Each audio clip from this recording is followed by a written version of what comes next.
Hi there, and thanks for tuning in. We're going to be looking at lesson 12.1, parallel lines and transversals. Today you're going to be looking for 10 things to write down in your notes. Let's go ahead and get started. The first thing we want to make sure we write down is what do parallel lines look like, and then what is also a transversal.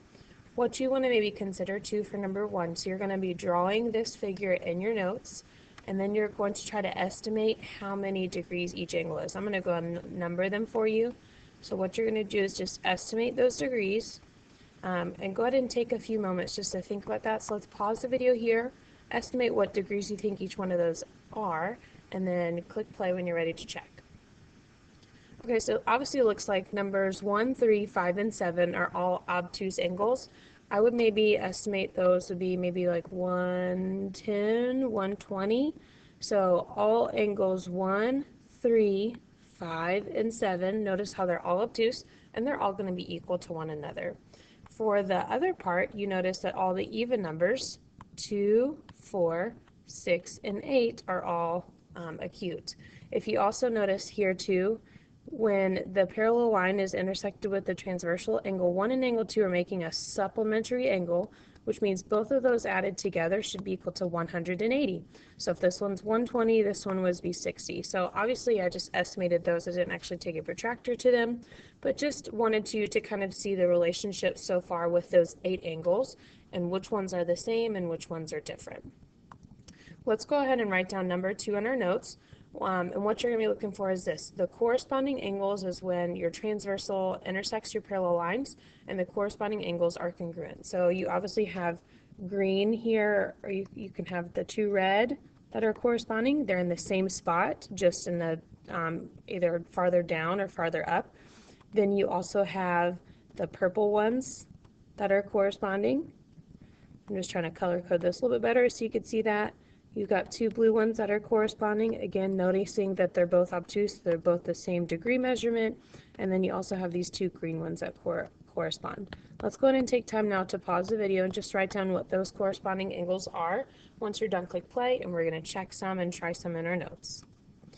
So here's number 3, and what you're going to do is you're going to try to find the measures of angle 1 and angle 2. This does go back with what you just found in number 2 in your notes, so basically just look for the corresponding angles to see if you can figure out the measurements of angle 1, and then you can find the measurement of angle 2. Go ahead and pause now so you can try number 3. Once you're done, click play. Okay, so the corresponding angle to 110 degrees is angle 1. Since those are corresponding, that means angle 1 is equal to 110 degrees. That also means that angle 2 is just going to be the supplement of that angle. Remember, angle 1 plus angle 2 should be equal to 180. So if I already have 110 for angle 1, I'm just going to subtract 110, and that is going to give me the measurement of angle 2, which is 70 degrees. Okay? Number 4 is the same way, except now we just have a little bit different. Let's go ahead and pause the video and find the angle measurements of 1 and 2. Once you're done, click play again to check. Okay, so for angle 1, that is the corresponding angle, so angle 1 is equal to that 63 degrees. Angle 2 can be found by just taking 180 and subtracting 63. Once you do that and borrow a little bit, you are going to get 117. So angle 2 is equal to 117. And angle 1 is equal to 63. How did you do? Here's number 5, and this one's going to be a little bit more to do here. So instead of just having 2 angles, now you have 7 to find. You're going to go ahead and pause the video now and just write real quick. You can write them on the same line if you would like to. What are the degree measurements of angles 1 through 7? Go ahead and take time now to pause. Click play when you're ready to check. Okay, so I'm going to draw my angle measurements right on here. I know that 75 matches with 6, so I know 6 is also going to be 75. Remember we also talked about a while ago in chapter 7 about vertical angles, and vertical angles are equal. So all those equal angles are angles 1 and 4. Notice how 1 is across the street from 75. So 1 is 75 degrees, and so is 4. So far we have angle 1 is 75. We have angle 4 is 75, and we have angle 6 is 75. Something to take into consideration here is obviously 2, 3, 5, and 7 are going to be a little bit different. And notice if we go back to just where we originally started, angle 2 and 75 degrees make 180 degrees. So all we have to just figure out is what is 180 minus 75, and that's going to give you 105. So angle 2 is 105. Angle 3 is 105, angle 7 is 105, and angle 5 is 105. Okay? How did we do on number 5 in your notes? Hopefully you're catching on kind of quickly here, and the rest of them are going to be really simple. Again, let's go ahead and try number 6, very similar to number 5. Let's pause it right here so you can answer what are the angle measurements of angles 1 through 7, then click play when you're ready to check.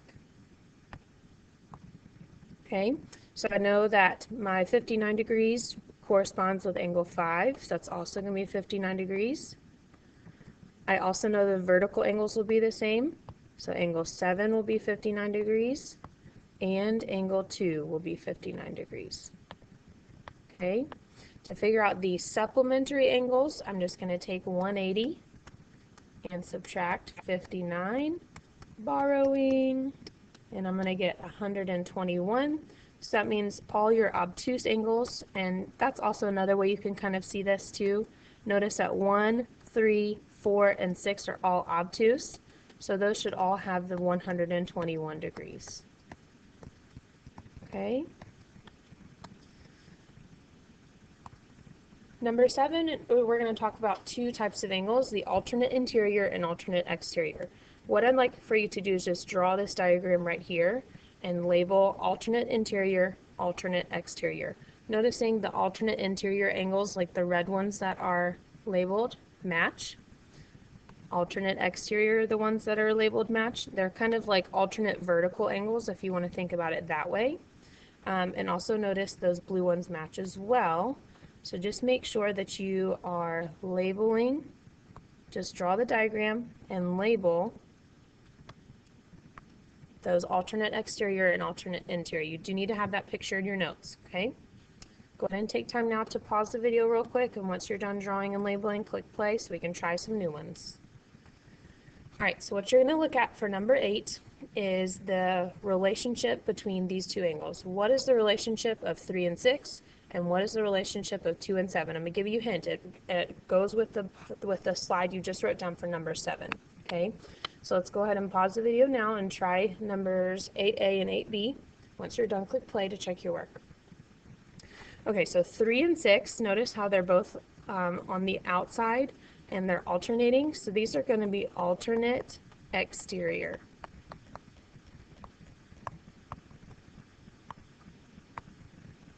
For 2 and 7, those are a little bit different, and those are alternate interior because they're on the inside of the transversal. So alternate interior.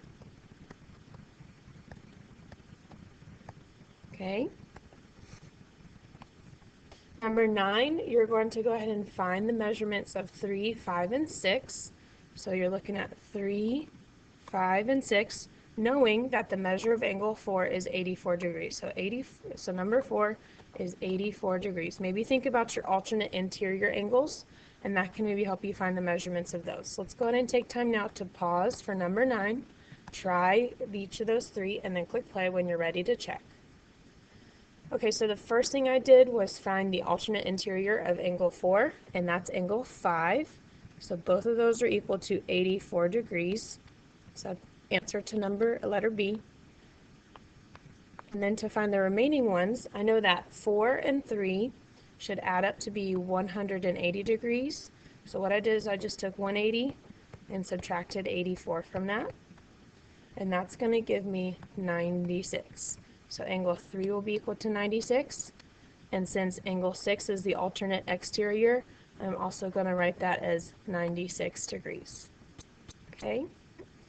Last one, very similar. All you got to do is just find the remaining angle measurements, 1 through 7. Let's go ahead and pause the video now, find your angles, and once you're done, click play.